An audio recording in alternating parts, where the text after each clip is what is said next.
Okay, so guys, welcome.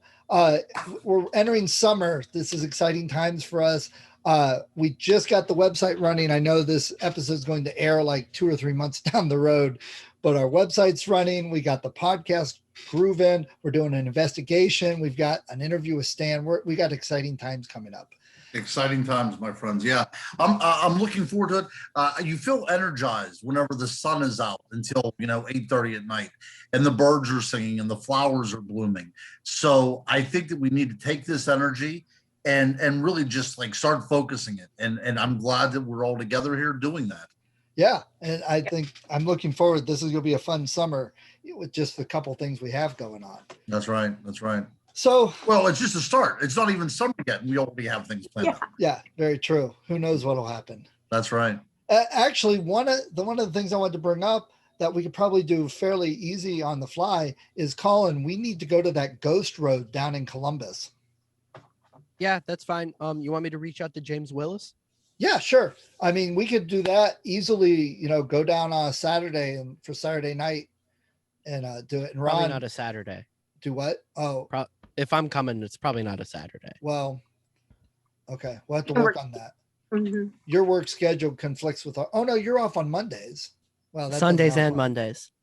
Yeah, we'll work on that. We'll work it out. So, but Ron, it could be something you could bop over to Columbus because sure. It's not too far from you. That's not too far at all. Yeah. So, but for tonight, Colin suggested we talk about research. So I'm going to turn it over to Colin. What were you thinking, and what do you want to bring up to start the conversation, Colin? Well, really, I thought it'd be an interesting discussion to have with like how each of us start research and where we go from there, because I think a lot of people I've interacted with that are in the field don't have really the best research techniques, because a lot of this is like self-taught. And I was just interested in having a conversation because I know mine and Ron's techniques probably differ a good amount. And Father, I know you have some input on that stuff, and I'm sure Gina has opinions. But I don't know. I figured that it'd be an interesting. So why don't you define first, when you say research, what you're talking about? It's a couple different things. Really. So when I talk about it, I mean investigation into cases, basically, or like a broader topic of like a whole cryptid. Whether that comes from you get a report and you dig into the report and try to figure out what the person saw or experienced, or more what's in my wheelhouse is you see a phenomenon and you try to figure out the origins of it and the explanation of it and what causes it and how it's changed through time. So research could be a bunch of different stuff, or it could just be, this is a neat thing. What's it all about? But they all kind of have the same bunch of techniques, at least that I use personally. Okay. So, Ron, you've probably done more research on this stuff than me or Gina. What do you do for research? Well, like I like to look at it from a completely different angle. So I look at the oral tradition. I look at what people are witnessing now, and then I try to find basically a precedent for it within the realm of psychology and sociology. So the idea of a collective unconscious, the idea of archetypes is something that is really important to me. So really at the end of the day, it matters very little to me if what people are claiming to witness are actual beings or not. It's enough for me that people are saying that they're seeing these things because it means something to us from a human standpoint. So that's how I begin. I find out, why people are claiming to see these things. Are the reports clustered in a particular area?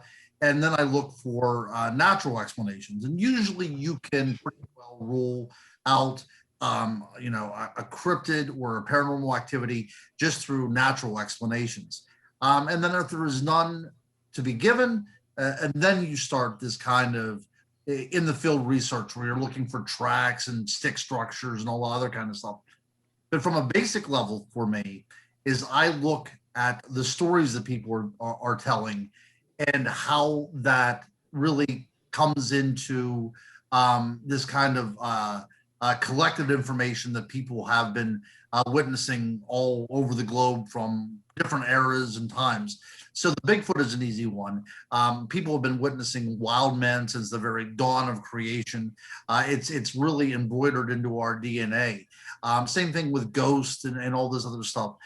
So I look to find out what is the cause, what is the impetus for these people to have these kind of stories, and take it from there. In Pennsylvania, we don't have very much of a Native American tradition here. We had the French and Indian War. We had a lot of things that really wiped out the indigenous population. So we don't even have a reservation in Pennsylvania. So it's very hard to look and see what some of the earliest stories are related to cryptids.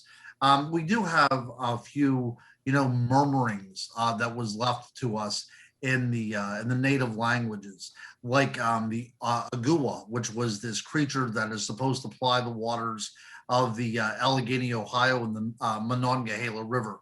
That's a Native American Indian word, or at least a trace of a Native American word that sticks to us with us to this very day. But not a lot of people are reporting river monsters in Pennsylvania anymore. It's more about Bigfoot, or if you go over into the eastern side of the state, we have the Albit Witch. And Colin, you and I had spoke at the Albit Witch Festival over there. But that's really not of a Native American term. That is almost a term that has been bastardized by a lot of different cultures coming into the area. But apparently there was a tradition of these very small humanoid type of creatures around. So, I mean, a lot of this has to do with linguistics. A lot of this has to do with history. A lot of my research has to do with, psychology and sociology. So I'm really not a boots on the ground kind of a guy until there needs to be some sort of follow up or something, automatically or just recently happened. So I prefer, doing my research in libraries and talking to people, the interview process. And that's the way, that's the way I've been trained professionally as well too, through the interview process. And that's how that's kind of like my bread and butter. Right. And I got a couple comments on that. But I got a question, Gina. You looked into where you were living. You've looked into Gretchen Lock with us. So coming at it, I mean, Colin and Ron want to be researchers and get into it. You're the experiencer. So what have you been learning, or what have you done for the research you've done so far? Because the things were more specific to me, my personal experiences, things that happened around near me. I certainly looked for explanations. When I was young, we went down to the county library, looked up land records. And mind you, this was long before any of these ghost hunting shows came on, because it's the obvious to do. What's going on? What happened? So same thing happened when I lived in North Carolina and Alabama. When the different things would happen, I would go to the local libraries, research the area, look for, maps, older maps of the land, blueprints of houses I might have been living in, things like that. But I didn't go to, like as far as getting deep into like folklore. I didn't do a lot of that. History, definitely, that was huge. But for me, I haven't been as involved in that end of the research. I would like to do more of that, but part of the problem too was, again, when you go, my experiences in the past have been, when you go into these places, you go to a library, hi, it was just not the norm to go in and say, hi, I need blueprints for such and such because I believe the building's haunted. Right. I had to learn to keep a lot of things to myself, because people look at you like, I'm sorry, you're going to do what?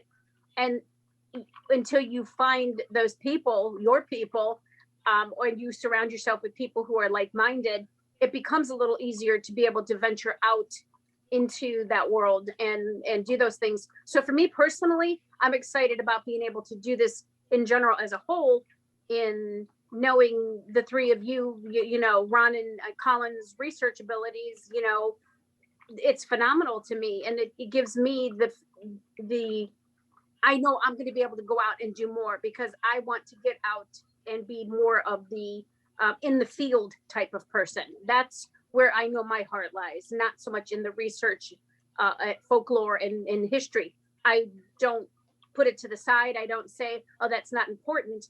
I do want to know that. I have looked that up on my own, but I want to combine the two of them together. Right. And I think what you said is important, that the research is important. I think a lot of groups miss that. They start their videos with, well, we were told that this, or the legend in the area is this house is haunted, so we'll go check it out. But there's no other research behind it. There's no checking anything out. Right. Yeah, as I said in my my book that I wrote a few years ago called On Ghosts, you know, ghosts are bookmarks to history. They occupy a particular time and space. So the people that go in there simply with kind of like hearsay information about a particular building is doing a great disservice not only to themselves but to the haunting. You know, that's you're taking out the entire setting for which this is occurring. And I think that's almost blasphemy and sacrilegious in this film. Yes, and but it's par for the course, Stephen. It's par for the course. People do that, you know, because they want to rush in head first. Yes, and go ahead, Colin.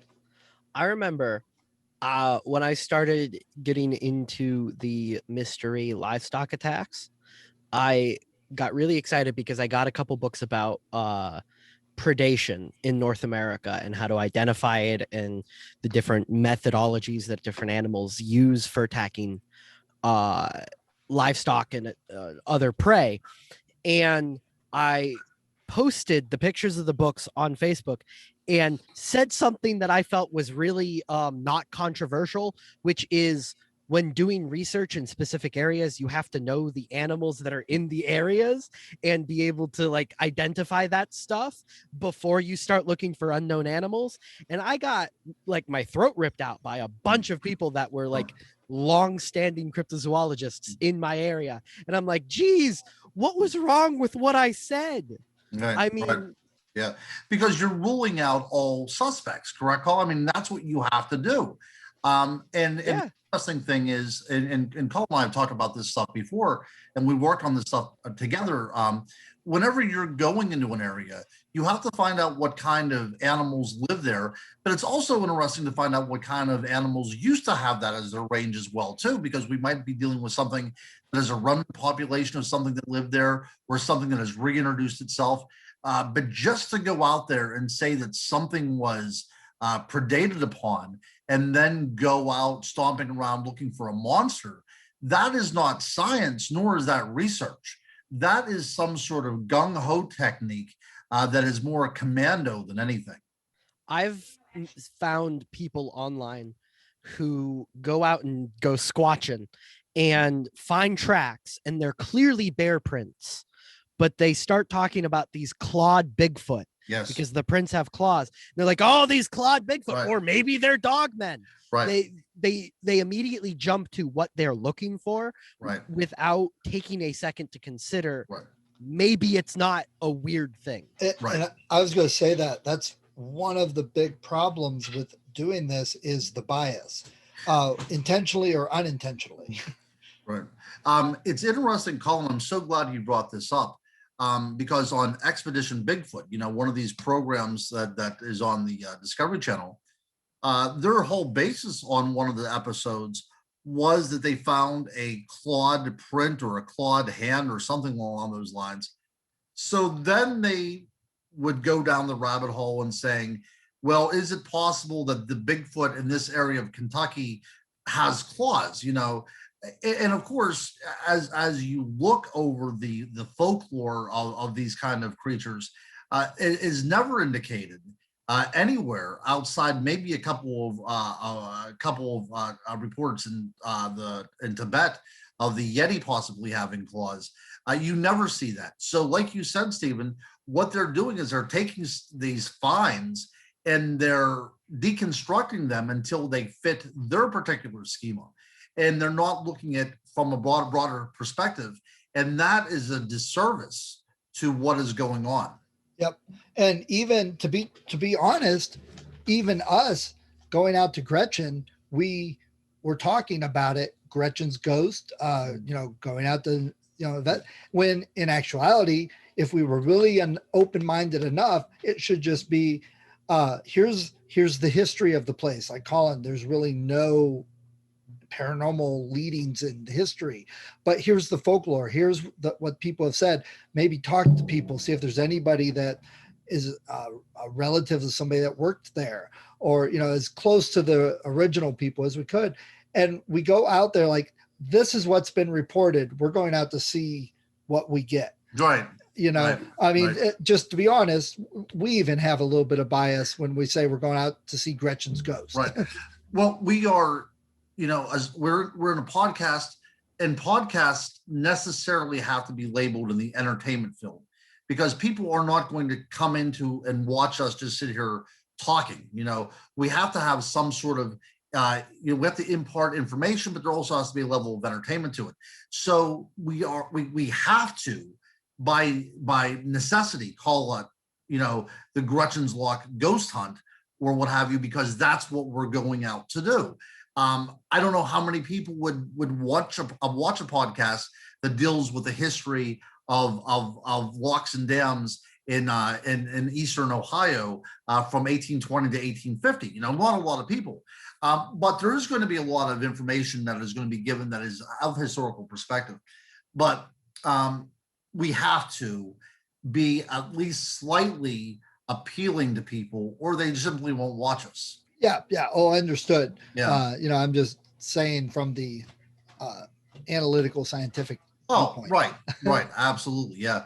But I do want to get back to the researchers who are a little bit more commando, and the researchers that are a little bit more like the ones Colin had faced, a little bit more militaristic. But before we move on, we have to get your opinion on what research is, how you approach research, and what you would call your almost your expertise in the field of research. Me? Stephen. Oh. Sorry. So for me, I like I'm the analytical database mind. So what I was kind of just saying with the bias, I like to try and get whatever we can. And I know it's not feasible in all cases, but we have such a vast wealth of resources to get things. For example, Colin for a while was subscribed to newspapers.com. You can get newspapers from all around the country from like what, Colin, 100, 150 years ago. So if we're going to... It depends. It could be up to 2. Okay. So let's just say the penitentiary we've got close to us over in Mansfield. We can get newspapers.com. We can look up any articles that were reported of criminals or deaths, or just any news article whatsoever. We can probably find some guards maybe that are still alive that worked there, or people that worked there. We can probably find people who have owned it since then, talking to them, and the guides that go. We can go ourselves and we can experience it. So what I'm saying is I like getting every avenue, like we've said, that we can. Right. Even the folklore, the history, whatever right. books others have written, and going to their sources. And because you're a tech guy, your goal also is to somehow capture any kind of thing that might be happening, any kind of phenomena right. happening, as well as just documenting the areas that we're at as well. Yes. Yeah. And I'm glad Gina is back, because I actually was going to mention something. You mentioned more, you're on the experience, you're in the field person. One of the great things I'm hoping for is, we've joked about it, about Gina having some vibrational frequency that seems to attract things. And Colin and I have had a weird couple little incidences that we laughed about. And it's like, well, it's because Gina's rubbing off on me. But that would be my thing when we're actually out in the field, to ask you, Gina, do you see anything that we're not seeing? Do you feel something? And I do honestly laugh a lot of times at the videos on TV. They're like, oh, it feels oppressive in here. What the hell does it feels oppressive mean? You know, but my job feels oppressive and it's not haunted. Right. But what would be great is, and I know others have done this, is having her there in the middle of the locks with cameras on her. If she says, well, I feel something here or there, if we can catch anything, you know, and I absolutely understand if all we get is a little flurry blurb, it could very well be shadows or something like that. And I know the minute we post it, every troll on the internet will say, well, that's just shadows, it's fake, it's this. I don't care, because we know we're not going to do that. We know that if she says she feels something, it's either because she's having an aneurysm or she really does feel something. You know, I've said it before. I would rather do this for the next 25 years and never get anything on footage, never proof of anything, than to say every time, oh, look what we caught. Right. And again, we talked about this before. Experiences are very objective and very subjective as well, too. So it all goes to the person that's involved there. Let their trolls run amok. That is perfectly fine with me. Like you said, Gina said, Colin will agree. We are not here to make this fanciful or whimsical. We're actually looking for answers. I mean, I think a lot of people that are going to be listening to this show are in the same boat. They don't want anything that's going to be faked or anything like. They want to see people going out there and doing what they would do as well. That's their approach. And if we don't catch anything, that's simply what happens. We don't catch anything. You know? Yep. Yeah, it doesn't make for good TV. It doesn't make for good radio, but it's at least the honest answer. Right. And for me, what we did with Gretchen's Lock, where we investigated the actual history and we read some things on the actual what they did building the locks, and we looked up the mythology and the lore and the legend. To me, that's as exciting and as interesting as watching a video to see if somebody caught something. Absolutely. And I think that, you know, I think for us, we've got 4 of us with all slightly different perspectives in what we focus on. So any investigation should have 4 separate parts: some research, some lore and legend, some investigation, and some analysis. You know, all 4 of those as equal weighted. That's right. I'm trying to convince my daughter to go with us. She's still a little bit apprehensive, but she's the one that had the experience there too, Gina. And I think it would be kind of interesting to have 2 females there, especially whenever it comes to any kind of haunting. It's always good to have an adolescent female there as well too, for obvious bait reasons. So I would like to see that kind of come into play. But yeah, it's going to be exciting. I'm looking forward to it. But again, what the viewers will see is the same thing that we see as well too. And of course, impressions that we have. And impressions are very personal. So I think it'll be interesting. This first. I think so as well. Sorry, were you going to say something, Gina? Yeah, again, from my perspective too, because this is all new to me. It's something I've been wanting to get out and get my feet in. And I want to see everything. I want to know all sides of it. Being around Stephen and Colin and now Ron, I especially seeing the passion that pours into their research side. I want to experience all of it. And again, going out into the field, and a lot of the times too, I've been a backup quarterback watching them on TV, and I'm always thinking to myself when they have the REM pods or the what did they do, like the smoke or fog machines, and I'm like, come on, I don't know, some of that stuff just doesn't seem like it would make any sense to me. so I do. I want to go out there and experience it all and give it to the people out there, my perspective. Like, I'm just an everyday Joe. I'm not out here trying to trick anybody or make a dollar. I want answers, and I want to see how this stuff plays out in real life. So I hope other people, when they listen to us and they see our show or hear our show, that comes across to them. We're just a bunch of regular people with the same questions that our listeners have. And we're going out there, and if they want to live vicariously through us, that's great. But I'm interested in this stuff. I want to go down as many rabbit holes as humanly possible. And let's find out what comes out at the end of it. Yep. Gene, I got a question for you. Because going out to Gretchen's Lock is probably the first place that is said to be a hotspot that you've been to, that we've also done a lot of research ahead of time. We've looked up the lore. We've looked up what people are saying. We've looked at a few pictures. Do you think that would affect you going out? What you may feel that your mindset may be different? I actually thought about that, and that's something I would certainly like to. I think that this could be like a double-edged sword, where if I go this time and I'm already like all this knowledge is in my head and what people have thought about it, what they, everything from what was it, a donkey, to, so yes, I feel like that may sway me, but I don't know.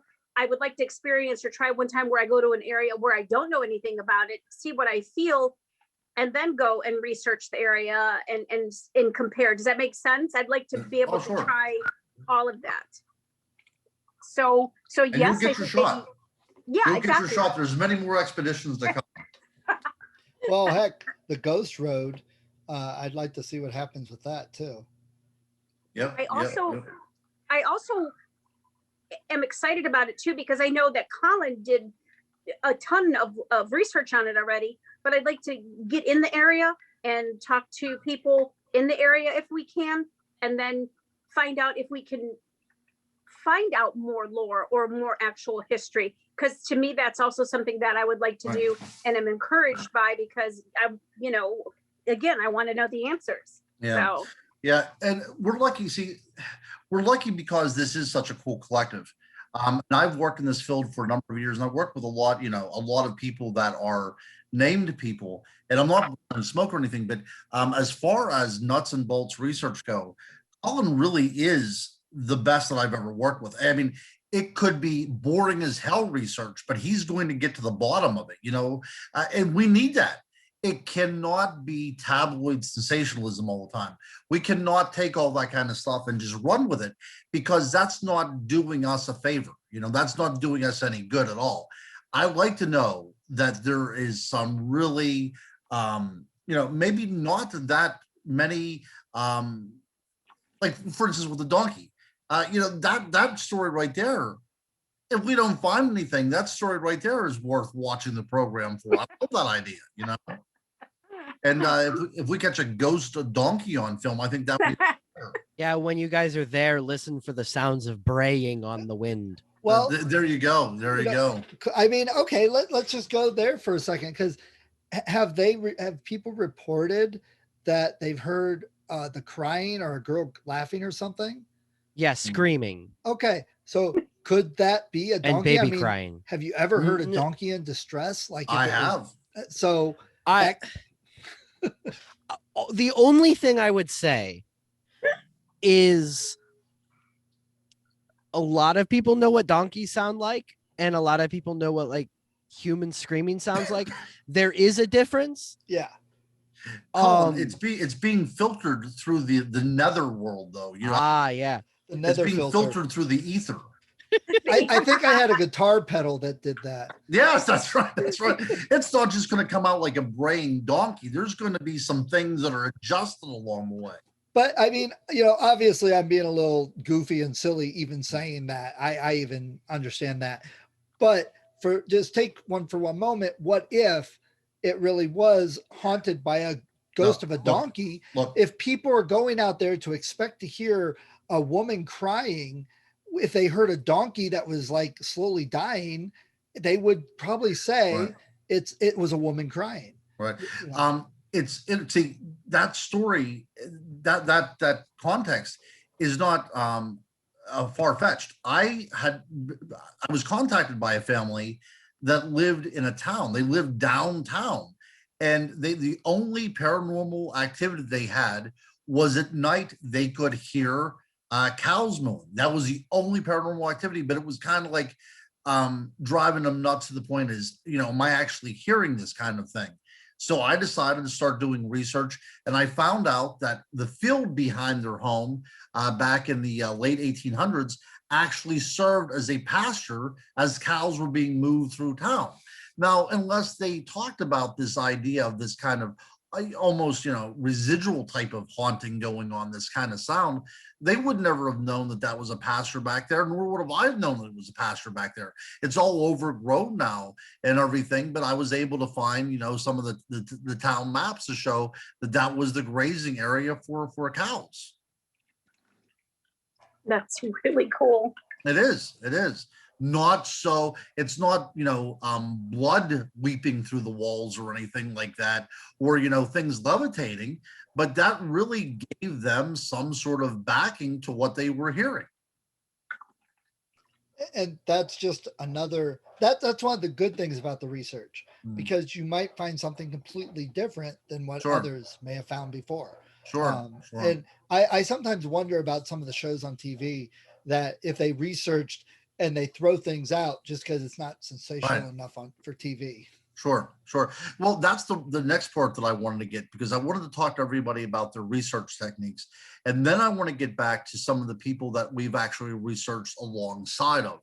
And that's really kind of where I think that this could take a turn for, because I have been out in the field with people that have done little to no research in that area whatsoever.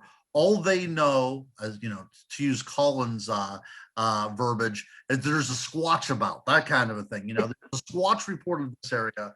So for whatever reason, they have to dress as if they're on a paramilitary campaign with the night vision goggles and the camouflage from head to toe. And you have to have the K-bar knife on your side and everything. So that is outlandish. That's sensationalistic, and that is simply to show to others that they know what they're doing. If you go out in the field with $400 worth of paramilitary equipment on, obviously you know what you're doing, and that is their bread and butter. And Colin, I'm sure that you've witnessed these kind of things as well too. I've seen people wear all of that, including like the firearm on their hip and all kinds of stuff, to conferences, where you're just going to be sitting in a room listening to people talk about it. It's not like Bigfoot's going to bust in any minute now and like try to kill people. Like, you're just sitting there. Chill out. Well, be completely honest real quick, I did want to say, really, you can tell the people who know what they're talking about and the people who don't know what they're talking about in cryptozoology, because the ones that do have beards and cowboy hats, the ones that don't are wearing military gear. That's right. You know what, though? I remember I was at this one conference, and it was the middle of summer, and I went up there to speak, and I said, I cannot believe that I'm standing up here in Western Pennsylvania in 80-degree weather, dressed like I'm going on safari to talk to you guys. So after that, I kind of changed a little bit, but people do like those ideas of guys dressed like, they're as soon as they're off the stage, they're out in the woods, that kind of a thing. Yeah. And again, that goes right back to some of the stuff we've already talked about. There's a lot of enjoyment with the perception. Yes. Like you said, Ron, this whole thing is entertainment. And for us, we're trying to strike a good balance between right? That's right. Research, truth, and entertainment. Yeah. Now, there's two reasons why I wear a safari hat, and I'll tell you the two reasons, or my little adventure. Because that's the only thing that you can find that fit your head. Well, no. It's kind of like that. Number one, receding hairline. Nothing I can do about it. Since high school, I've had this receding hairline. Okay. I thought that it was going to go completely bald. I'd never happened. My brother has the wherewithal to shave his head. If I would do that, I would look like I escaped from an asylum. That's what it would look like right there. So I do not shave my head, but also when I cover it up a little bit. So I thought to myself one time, I went on Amazon and I looked up these hats, and it was like 7 p.m. at night, and I found the hat that I want. And then the Amazon folks said on this little pop-up, would you like to have this by tomorrow? It's 7 o'clock at night. So I entered my credit card, and sure enough, the next day I had my hat. That's the reasons why I wear my hat. See, that's what we're fighting against, because people are like, oh, you're coming out Friday night, so you'll have answers on whether we're haunted by 9 o'clock. Yeah, that's right. That's right. That's right. Yeah, we do not do the Amazon approach to research and cryptozoology and paranormal research. No, but that's what they want, Stephen, right? Look, every time these shows air, people tune into them because they know something is going to come out of it within the 42 minutes that program airs. They know it, because if nothing came out of it, they're not going to watch it. You know, they're not going to air the show. But hopefully the way we approach everything is that there's going to be a good balance of history. So you're going to get something out of it nonetheless, right? You're going to get something out of it nonetheless. We're going to get from Gina's point of view any kind of experiences she might be feeling or any kind of intuition she might have in the area. With you, Stephen, we're going to get a lot of at least captured visualizations of our project. Colin, we're going to get all the research that we need from you. And then with me, you're going to get a guy wearing a hat. Perfect. It's well-rounded. Okay. Along with this, Colin, you've got a new project going on to help bolster some of your research. I don't know if you've told everybody what you're doing right now. Oh, well, it's not entirely legal. Oh, come on, just tell us. A hint, a teaser. Well, so Bernard Heuvelmans wrote some books that were published after he died. So for context, Bernard Heuvelmans was kind of like the father of cryptozoology. He developed a lot of the concepts that basically became the methodology that a lot of top tier cryptozoologists follow. His book On the Track of Unknown Animals is quite literally the Bible of cryptozoology. If you only ever buy one book on cryptids, that's the one to get. But he was a Belgian zoologist, and he wrote all of his books in French, and they had to be translated to English. Only 3 of which have at the time of recording, and only 3 of which have ever been planned to be translated officially. So I got my hands on his book on mystery cats in Africa and his book on mystery bears of Africa. And because a lot of the information in there is the only place that I can access the information, I'm running them through Google Translate word by word, paragraph by paragraph, to be able to read it. It's not perfect, but it's close enough. And Ron's going to double check things because he actually speaks French. I do not speak. I took 2 years of French translation at the graduate level. So do not speak it. I'm picking my way through it a little bit. So let's put that little asterisk at the end of that. Fantastic. But I just like the fact that Colin's going this little extra mile, and he's not doing it for us and not doing it because we asked or anything. He just really wants to get as much information as he can. To the public too, as well, too. I can't release this to people. I can't send this to people. I'm on shaky legal footing for even translating it for myself. I thought you would be able to legally do a translation. I looked into it. I cannot. Really? Yeah. So basically, the reasoning is running it through a translation. It is just making a copy of the book. It is not making a transformative work, which is what would allow me to do something with it. So I'm in a gray area with doing it myself, because there are places that will translate personal works non-official, like for personal use. There are companies that'll do it for in-company use, and it's not an official translation. But I am not allowed to actually send this to people. Right. Yeah. And I'm not allowed to publish it, and I'm not allowed to do stuff like that. The closest I can get is then include information that I've read from this in the project that I'm working on, that I'm doing this but for. written in your own words. Yeah, written in my own words. Right. And I mean, if you own the book, you're translating it for yourself. That's yes, in a gray area. Yes, I understand that, but it's also a gray area that I think others have done. It's not the first time anyone's done that. You know, I mean, it would be the same as if I bought a book and I had my next door neighbor read the translation into a tape recorder so I could listen to it in the car.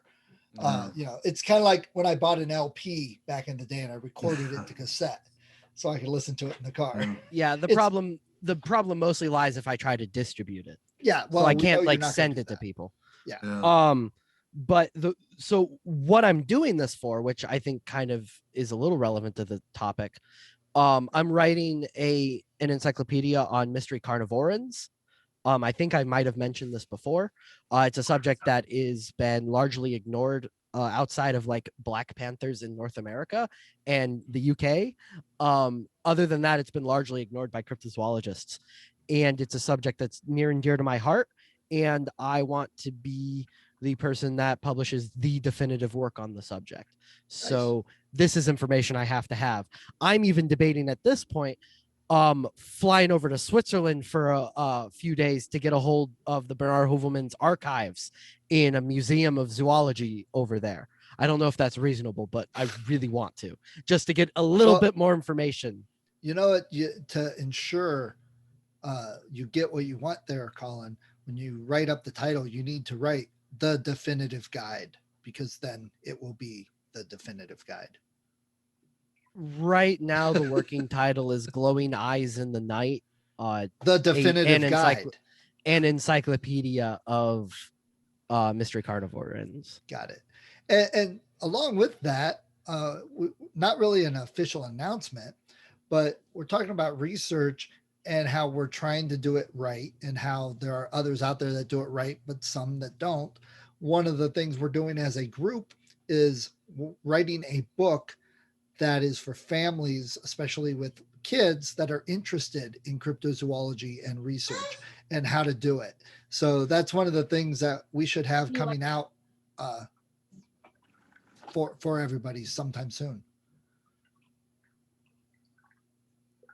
Hold on. Yeah, there we go. Yeah, that's actually something that I'm looking forward to very much.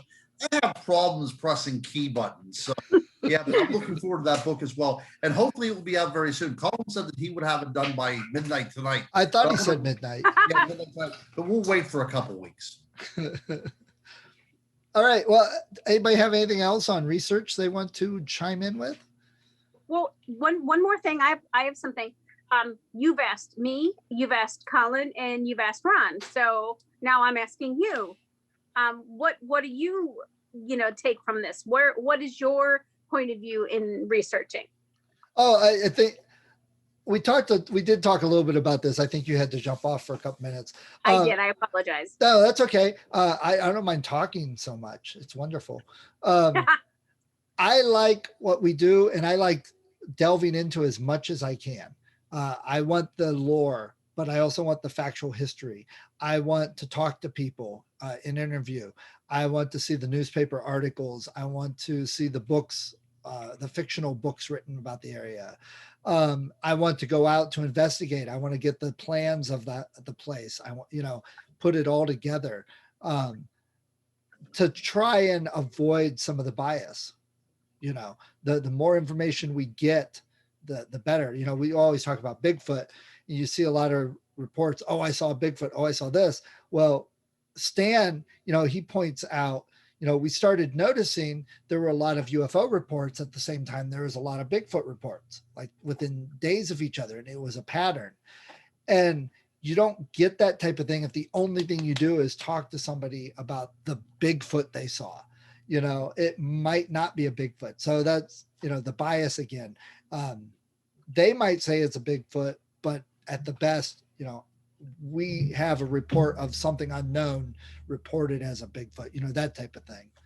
So that's what excites me, is gathering all of this information to the point, where it's like a whole book worth of information just in one area. Ron, I didn't actually get to talk about like my actual methodology. We yes. just talked about that I do stuff. I apologize. Go for it. So I take a very scientific and historical approach to whatever I'm looking at. I definitely factor in folklore, but more so because I focus on cryptozoology. Folklore and the facts that are being reported by the witnesses oftentimes just kind of intermingle. It can be a little hard to separate them anyway. So it just kind of comes hand in hand. Basically, what I do when I'm working on a project, most of the time when I'm writing something, I have a pretty extensive library of a few hundred books and then another few hundred PDF files of like scans of magazines and other books and other things. And basically what I do is I have the subject. So I go through every book that might have information about the subject, mark it down, mark down the pages. Then I go back, read what that stuff is, start establishing like a timeline, a basis, like laying out what it is. And then I go into the bibliographies of the resources that the books are taking information from and try to track those down. And then I look at the resources from the stuff that they cited from and try to track those down and go down and down and down until I get the primary source, or at least as close as I can. And then I basically, if all else fails, I just start Googling a bunch of stuff until I can find maybe another line to go and look for the primary source. Really what I'm looking for when I'm talking about like stories is kind of like Gretchen. I heard the story repeated a bunch of times. I don't know exactly the origins, so I'll look at the stuff that I know it's cited in and talked about in. So then I go into the references and look at those, and then I just it's a lot of like just citing and then going back and then citing and then going back. It's a lot of very tedious processes, but it gets results. Right. And I mean, it takes a buttload of time, but I think it allows me to scattershot and get as much information as possible about some of this stuff. And sometimes there's information that's mentioned in one book that may not have been picked up by another book, and then you can start trying to find that stuff. And it's actually kind of fun. It's like hide and seek, but with facts. And also sometimes you have to go right to the area. And for Gretchen's Luck, we were looking at the Historical Society in that area. And speaking of, did we actually get a hold of them to set up a time that we could stop in? No. So what it was that there's a Beaver Creek, Ohio, and then Right. there's a Beaver Creek State Park. Right. And they're across the state from each other. Right. I emailed the wrong historical society, and then I have not gone back since.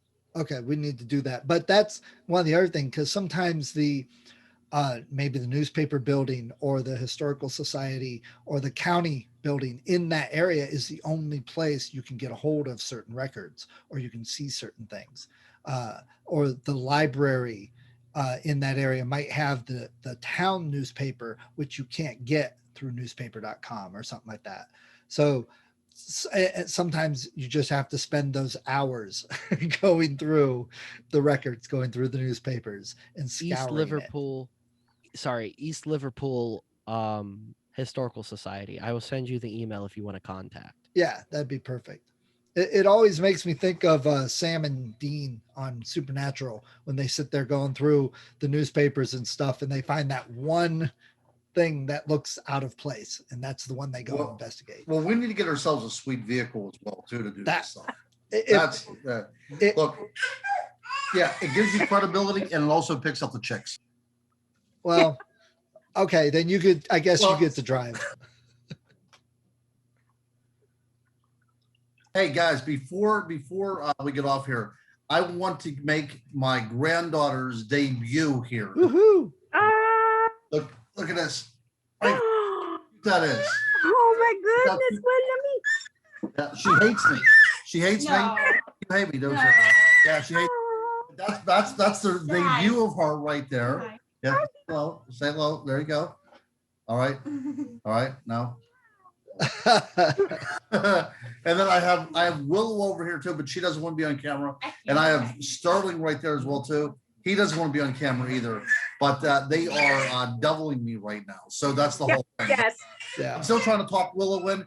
Gina, I think that you as an experiencer and Willow, who obviously has, she's a woman, so she obviously has stuff going on as well too. I hope that you guys I hope Willow does decide to come with us. I think it would make for a very dramatic evening. Yep, I'm looking forward to it. All right, Colin, did you get everything in that you were hoping to say? Pretty much. Okay. Sorry, I didn't mean to forget and ask you about that. Actually, yeah, we covered so much whenever.